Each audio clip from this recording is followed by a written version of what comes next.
Bismillahirrahmanirrahim. This is Amna and today we will discuss about organs of United Nations. आज का topic बहुत ज़्यादा important है, but इससे पहले मैं आपको रिकमेंड करूँगी कि इससे पहले वाली जो वीडियो है यूनाइटेड नेशंस की, वो आप लाजमी देखिएगा। हम यूनाइटेड नेशन से बहुत ज़्यादा कनेक्टेड हैं, ठीक है। इवन कि पूरी दुनिया की जो स्टेट्स हैं वो सब के सब यूनाइटेड नेशन से कनेक्टेड हैं, क्योंकि बहुत से रूल्स रेगुलेशंस हैं जो कि हम लोग यूनाइटेड नेशंस के फॉलो करते हैं और हमें फॉलो करना है जब तक हमें इस दुनिया में रहना है। So that's why we must know about United Nations and organs of United Nations. United Nations के मेन 6 ऑर्गन्स हैं: general assembly, security council, economic and social council, trusteeship, secretariat, international court of justice. ठीक है, ये 6 organs हैं, इनको हम turn by turn detail से पढ़ते हैं। हम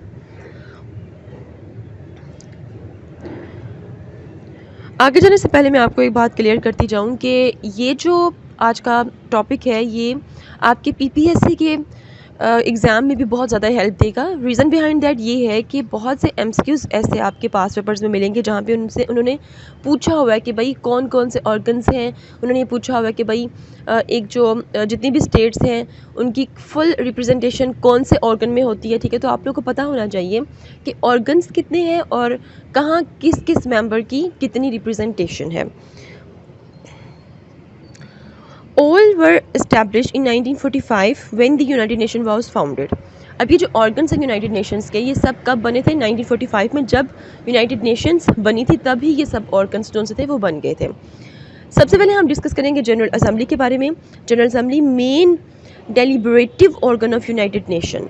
ठीक है, डेलिब्रेटिव का मतलब होता है डिसाइडिंग केयरफुली, मतलब कोई भी मामला है, कोई भी मैटर है तो यहाँ पर उस पर बहुत ही केयरफुली डिसीजन होता है। ठीक है, हर चीज़ बहुत केयरफुली एनालाइज की जाती है, उसके बाद जो रिज़ल्ट है वो सामने आता है। ठीक है, it is composed of representatives from all member states each which has 1 vote. ठीक है, मतलब कि जितने भी मेंबर्स हैं यूनाइटेड नेशंस के, उन सब की रिप्रेजेंटेशन जनरल असेंबली में होती है और सबके पास एक वोट होता है। और पाकिस्तान भी जनरल असेंबली का एक मेंबर है। ठीक है, यूनाइटेड नेशन का भी एक मेंबर है। दैट्स वाई पाकिस्तान की भी रिप्रेजेंटेशन जनरल असेंबली में होती है और पाकिस्तान के पास भी एक वोट है। ठीक है, ये बड़ा इंपॉर्टेंट पॉइंट है क्योंकि यही आपके पीपीएससी के पास पेपर में भी पूछा गया है कि मतलब कि जितने भी मेंबर स्टेट हैं, ठीक है, उनकी रिप्रेजेंटेशन कौन से ऑर्गन में होती है, तो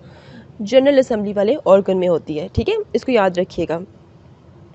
टॉपिक्स इस तरह प्रिपेयर करें कि नो डाउट आप लोग सीएसएस की प्रिपरेशन कर रहे हैं, पीएमएससी कर रहे हैं, पीसीएस जिसकी भी कर रहे हैं, ठीक है, बट एमसीक्यूज़ तो हर जगह आने होते हैं। तो टॉपिक इस तरह से प्रिपेयर किया करें कि आपके एमसीक्यूज़ साथ साथ तैयार होते जाएं। ठीक है, ओके। अब जनरल असेंबली में मज़ीद क्या क्या होते हैं जी? Decision making, 2/3 majority.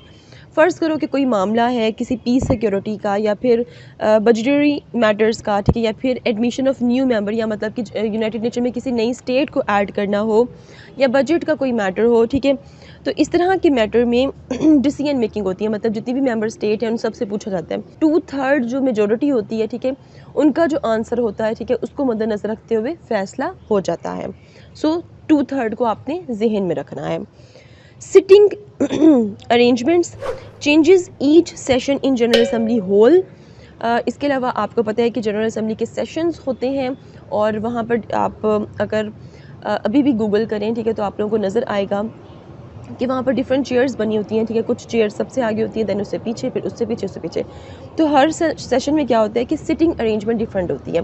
मतलब अगर एक सेशन में फ्रंट सीट्स पर अगर समझें आपके चाइना और इंडिया बैठे हैं, ठीक है, तो अगले सेशन में बांग्लादेश बैठ जाएगा, ठीक है, और पाकिस्तान बैठ जाएगा। ठीक है, तो इसलिए जैसे कि क्लास में ऐसा होता है कि भाई कुछ स्टूडेंट्स उनसे बिल्कुल आगे बैठते हैं, ठीक है, लेकिन टीचर मतलब उनकी शिफ्टिंग करते रहते हैं कि नहीं, मतलब पीछे वाले बच्चे अब आगे आ जाएं, आगे वाले पीछे चले जाएं। ठीक है, तो यही आपके यूनाइटेड नेशन जनरल असेंबली के सिटिंग अरेंजमेंट में यही सब कुछ होता है जी। सिक्योरिटी काउंसिल की, ठीक है, under the charter the security council has primary responsibility for the maintenance of international peace and security. Security council का पर्पज़ ये होता है कि इंटरनेशनल पीस एंड सिक्योरिटी को उन्होंने मेंटेन करना होता है। जैसे कि मैंने इससे पहले बताया था कि जनरल असेंबली में जितनी भी स्टेट्स यूनाइटेड नेशन की मेंबर हैं वो उन सब की रिप्रेजेंटेशन वहाँ पर होती है, ठीक है। लेकिन सिक्योरिटी काउंसिल के सिर्फ और सिर्फ 15 मेंबर्स हैं, ये एमसीक्यूज आ सकता है। And each member has 1 vote, और हर मेंबर के पास कितने वोट होते हैं? सिर्फ 1 वोट होता है, ठीक है। 15 में से 5 परमानेंट मेंबर्स होते हैं और 10 जो होते हैं वो नॉन परमानेंट मेंबर्स होते हैं।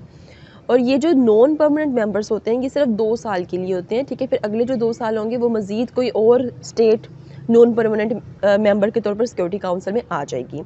वो अपने 2 साल पूरे करेगी, उसके बाद फिर नेक्स्ट कोई और state non permanent member of security council के तौर पर आ जाएगी, ठीक है।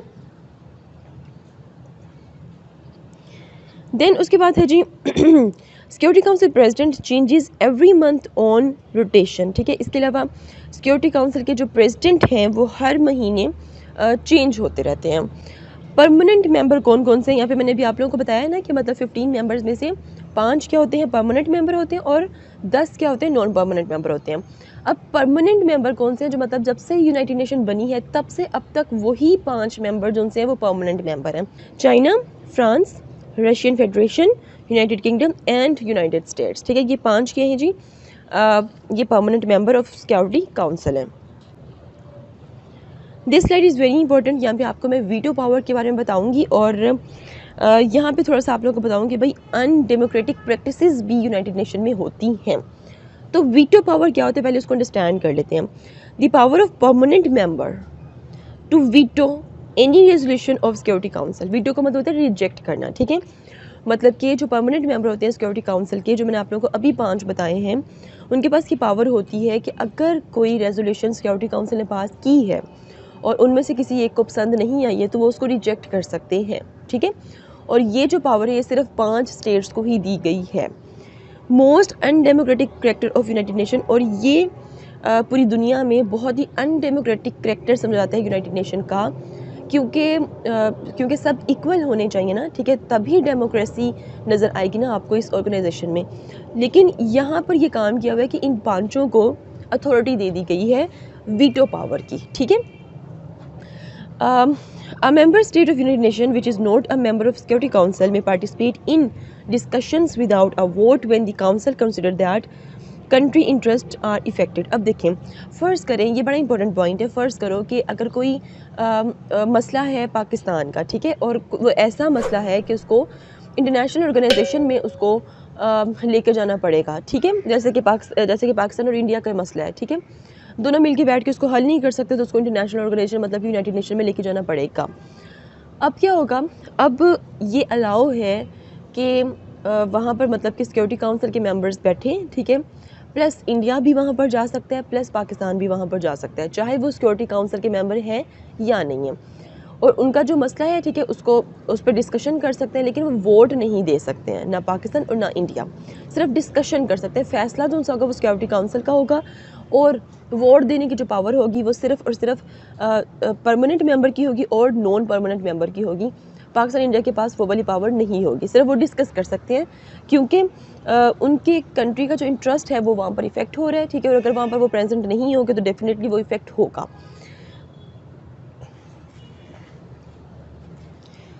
Alright, now let's discuss about economic and social council. Economic and social council को इकोसॉक भी कहते हैं, ठीक है। This body was established in 1946 में एस्टैब्लिश हुई।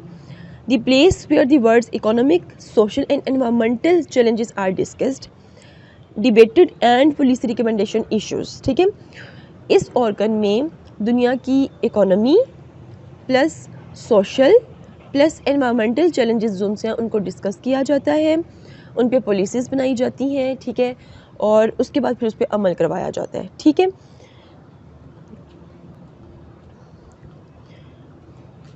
The work of economic and social council involves so many issues, ठीक है।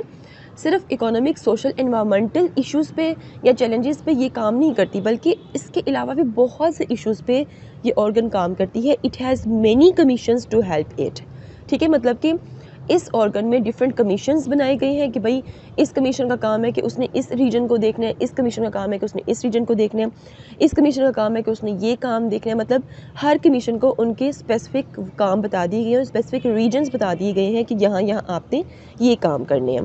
For example commissions, in commissions को का नाम दिया गया है फंक्शनल कमीशंस का, ठीक है। ये भी MCQs आ सकता है कि भाई इकोनॉमिक एंड सोशल काउंसिल में जो कमीशंस हैं उनको क्या कहा जाता है, उनको फंक्शनल कमीशन कहा जाता है।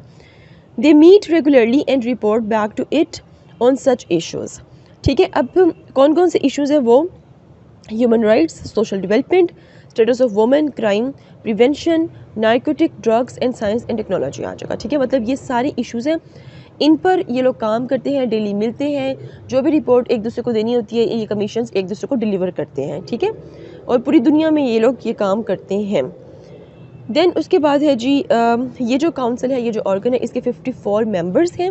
इसको भी याद रखिएगा कि इस ऑर्गन के कितने मेंबर्स हैं, ये याद रखिएगा, ये MCQ आ सकता है। Elected by the general assembly for 3 years terms. अब ये जो 54 मेंबर्स हैं, ठीक है, इनको कौन इलेक्ट करता है, ये बेसिकली जनरल असम्बली के जो मेंबर्स होते हैं, मतलब कि जितनी भी स्टेट्स यूनाइटेड नेशन को की मेंबर हैं, ठीक है, वो सब मिलकर इनके मेंबर को क्या करती हैं, सिलेक्ट करती हैं, कितने साल के लिए, फॉर 3 ईयर्स, 3 सालों के लिए, ठीक है। देन उसके बाद है जी रीजनल कमीशंस बने होते हैं, मतलब कि एरियाज़ के हिसाब से, मतलब कि अफ्रीका में अलग से कमीशन बना हुआ है, एशिया में अलग से कमीशन बना हुआ है, यूरोप में अलग से कमीशन बना हुआ है, तो वो हम सब देख लेते हैं। तो रीजनल कमीशंस तकरीबन 5 हैं इसके, ठीक है। Promote economic development and cooperation in their respective regions, ठीक है। अब ये जो 5 रीजनल कमीशन है, इनका काम ये है कि इन्हें अपने स्पेसिफिक रीजन्स में इकोनॉमिक डेवलपमेंट एंड कोऑपरेशन को प्रमोट देना होता है। जैसे कि पहला commission economic commission for Africa, ठीक है। इसकी जो एब्रीवेशन है ये भी आप लोगों को याद होनी चाहिए, क्योंकि कहीं कुछ जगह पे जो एग्जामिनर है वो एब्रीवेशन भी पूछ लेते होते हैं। तो इकोनॉमिक कमीशन फॉर अफ्रीका, मतलब कि ये जो कमीशन है इसने कौन से रीजन में काम करना है, अफ्रीका में काम करना है। Then economic commission for Europe, ठीक है। Economic commission for Latin America and the Caribbean, economic commission for Asia and the Pacific, economic and social commission for western Asia, ठीक है। तो ये 5 टोटल क्या हैं जी, आपके कमीशन है, जिनका काम क्या होता है, उन्हें इकोनॉमिक डेवलपमेंट एंड कोऑपरेशन को प्रमोट देना होता है अपने अपने रिस्पेक्टिव रीजन्स में। और इन कमीशंस को भी आप लोग याद कर लीजिएगा विद एब्रीवेशन।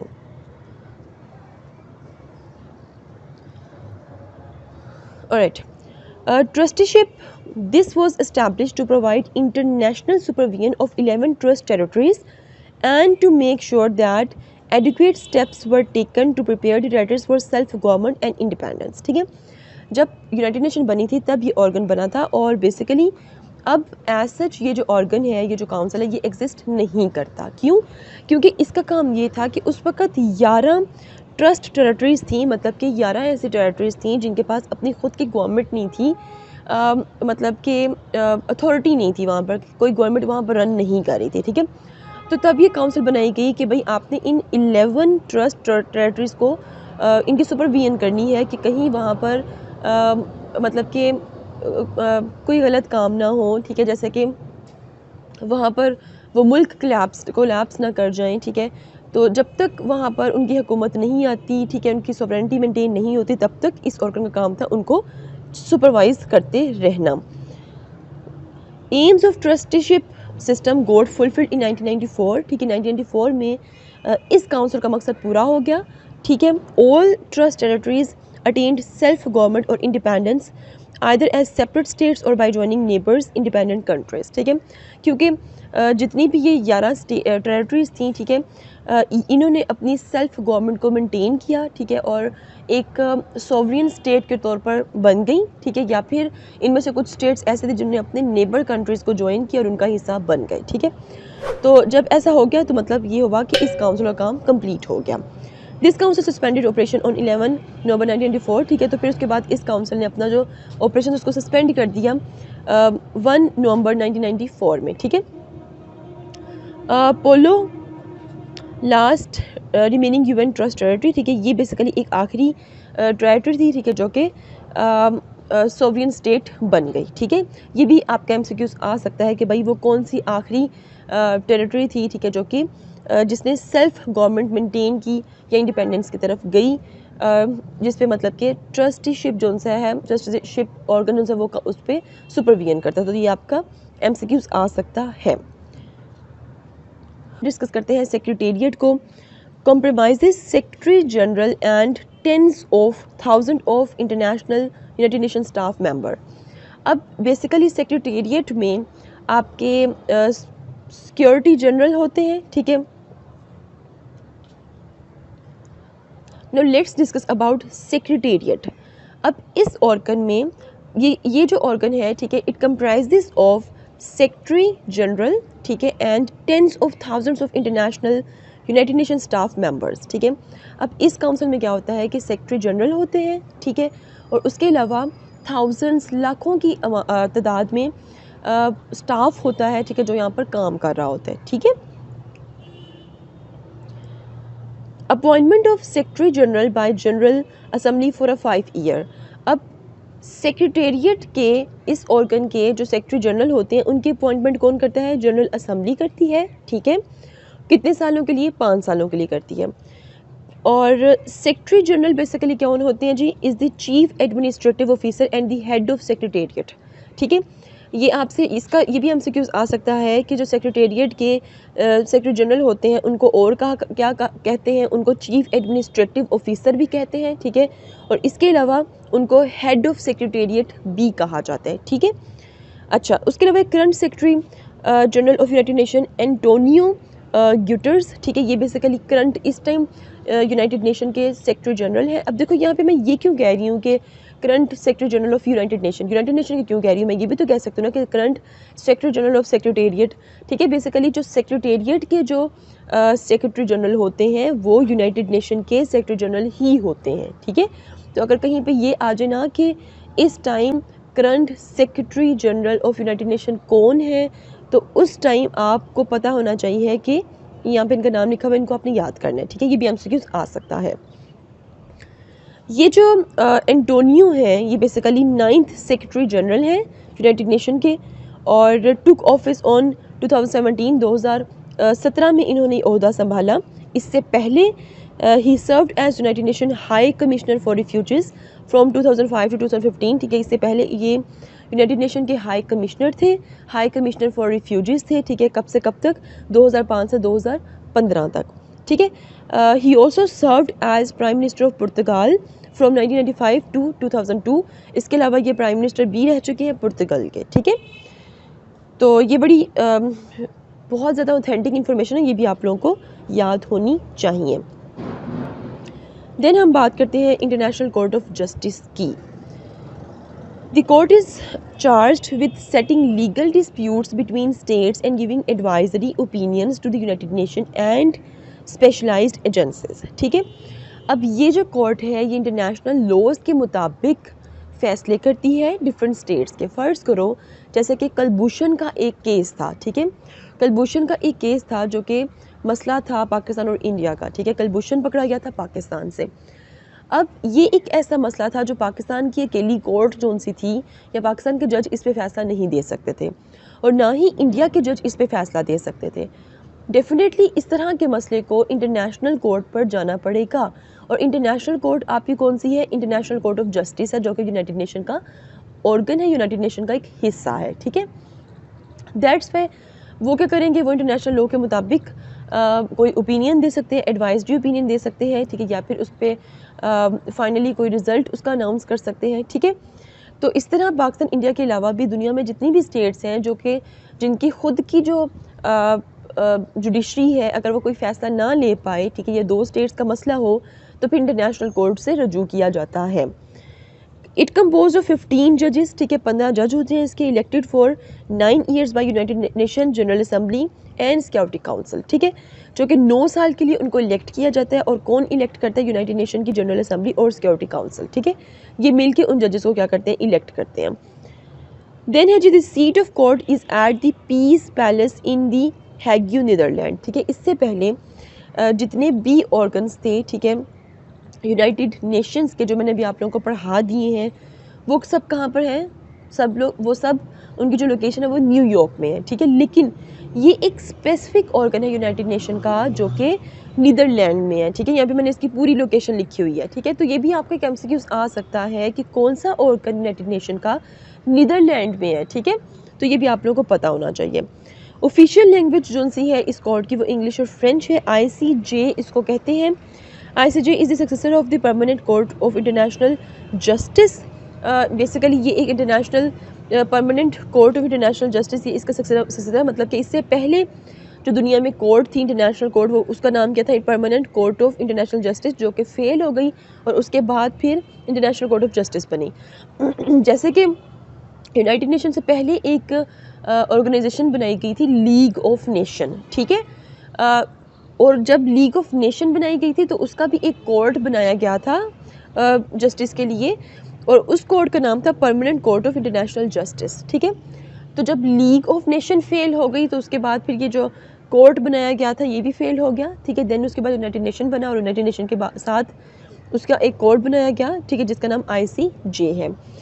तो ये हैं जी आपके कुछ organs. This is all about organs of united nation. If you have any question, do right your questions in comment section below and hit the like and subscribe button if you haven't yet. मिलते हैं जी next hot issue के साथ। Until then मुझे अपनी दुआ में याद रखिएगा। स्टे ट्यून्ड एंड अल्लाह हाफिज़।